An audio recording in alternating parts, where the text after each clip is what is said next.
미국 대선이 임박한 상황에서 미군 정찰기가 타이완 상공을 비행했다는 주장이 나왔습니다. 중국은 타이완이 자국 영토의 일부라는 입장인데 미국은 일단 통과 사실을 부인하고 있습니다. 중국 베이징 연결하겠습니다. 강성웅 특파원. 네, 베이징입니다. 네, 미국 군용기의 타이완 상공 통과 보도에 대해서 중국 정부도 입장을 내놨습니까? 네, 미국이 아직 사실 자체를 부인하고 있어서인지 중국 정부는 공식 반응을 내놓지는 않은 상황입니다.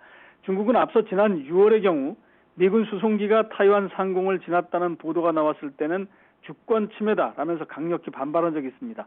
이번 사안에 대해 중국군 관계자는 미 군용기의 타이완 상공 비행은 불필요한 마찰을 일으킬 수 있는 비전문적인 행동이다 이렇게 지적을 했다고 홍콩 사우스 차이나 모닝포스트 신문이 보도했습니다.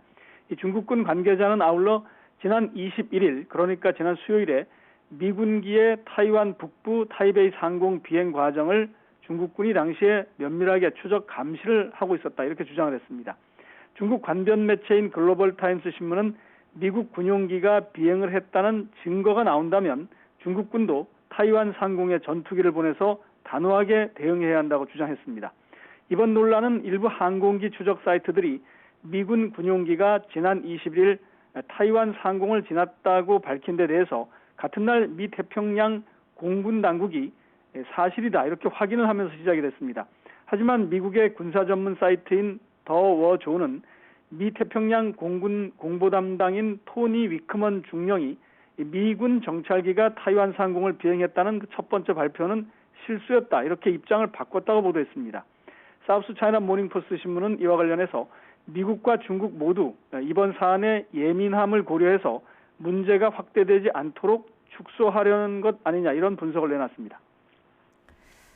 양국이 군사적 충돌로까지는 가지 않도록 상황 관리를 하고 있는 모양새인데 1단계 무역 합의도 잘 이행되고 있습니까?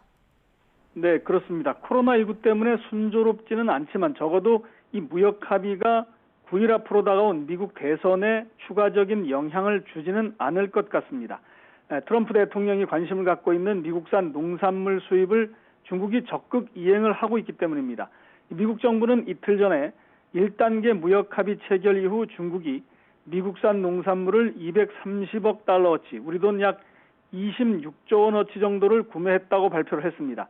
특히 중국에서 옥수수와 돼지고기를 사상 최대 규모로 수입한 것을 비롯해 양국이 합의한 올해 목표치의 71%가 이미 달성됐다고 밝혔습니다. 앞서 중국은 후춘화 부총리가 직접 미국의 무역 관련 단체인 미중 무역 전국위원회 간부들과 화상회의를 몇 차례 열어서 합의 이행 상황을 점검하기도 했습니다. 중국 글로벌 타임스는 이와 관련해서 코로나19의 대유행 속에도 불구하고 올해 들어 지난 3분기까지 중국의 전체 미국 상품 수입이 전년 동기 대비 2.8%가 증가했으며 수출도 1.8% 늘어났다고 분석했습니다. 다른 나라와의 교역이 축소된 것에 비하면 많이 늘어났다는 설명입니다. 미국과 중국이 이처럼 심각한 갈등을 빚으면서도 상호 이익이 되는 이 무역 분야에서는 거의 유일하게 협력을 유지하고 있습니다. 지금까지 베이징에서 YTN 강성웅입니다.